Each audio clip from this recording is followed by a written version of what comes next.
Ed Leake is Melton Mowbray born and bred. He's determined to build a business here, but sometimes it can be hard persuading others to join him.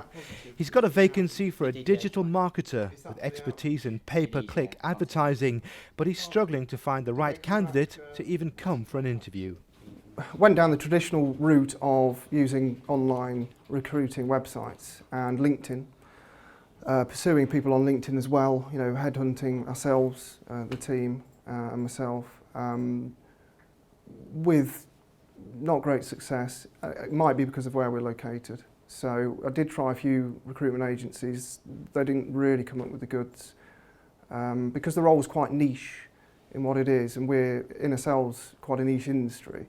I've taken this sort of novel approach, or should I say borrowed it from an entrepreneur in America, to try and attract what is it, a young industry and an even niche role within a young industry. So there's a finite number of people that do this particular thing.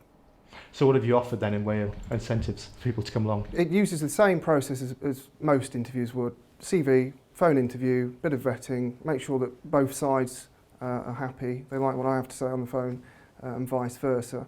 And then if they're brought to the final interview, they'll be paid £1,000 regardless, up to 5 people as well.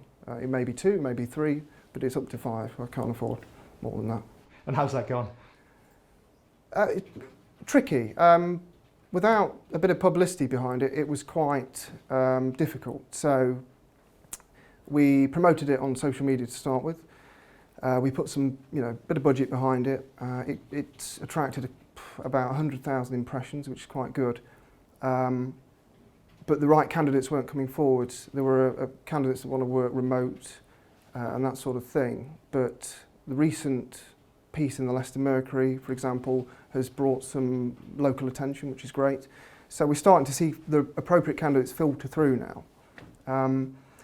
But to be honest with you, the elephant in the room, you wouldn't be here if I was based in London, because we would be attracting people. There's a core skill set in London, and this north-south divide is a bit of an issue for companies outside of the M25, to be honest. So how hard is it to get people to come to a place like Melton then with these kind of skills? Well, as I say, it is a young industry. It's 10, 15 years old, and it's come into its prime in the past sort of 5, 6 years. So by its nature, people that work in the industry are typically younger. And I think, well, for me personally, I like Melton Mowbray. I like the fact we've got trees and a bit of fresh air. I go to London and think I can smell pollution. I'm 32, probably going on 62. But I think for a lot of young people, they want the city life.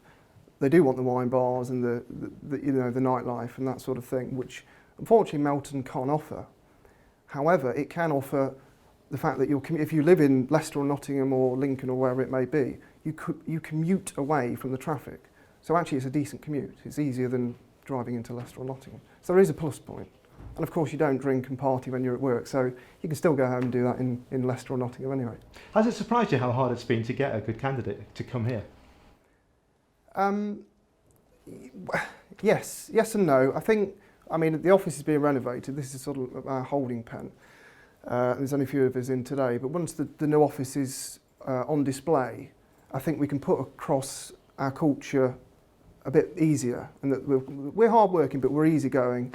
I don't shout at people. There's no management structure. People club in and they work together. And I think once people understand that and see that, it'll slowly attract more people, I think. You mentioned earlier on that there's this north-south divide. London's got a big draw. Do you think it's a problem for the East Midlands? Getting people on a wider scale. These are just the kind of industries people are saying that we need to be getting into because they're going to grow. Is that going to hold us back? Yeah, we need to put the Chancellor to task on this, don't we? Because the HS2 project, fantastic, but that's not enough to break the M25 mould. And yes, tech industries and this digital industry, it's very, very strong. Its heartland is London. Manchester's doing particularly well. Unfortunately for us, we're slap bang in the middle of the two. So yeah, I don't think I speak for myself here. I think I speak for other business owners in the region. It's not impossible to do business in the Midlands, but it's more tricky than if we're in London. And I think actually long term we are thinking about having a satellite office in London. I won't be there, I like the greenery here, but it's just horses for courses. You know, my business development manager, he spends most of his time in London because that's where he needs to be. Ed says the salary ranges between £20,000 and £40,000 depending on experience. If you think you've got the right skills, get in touch with him at Midas Media.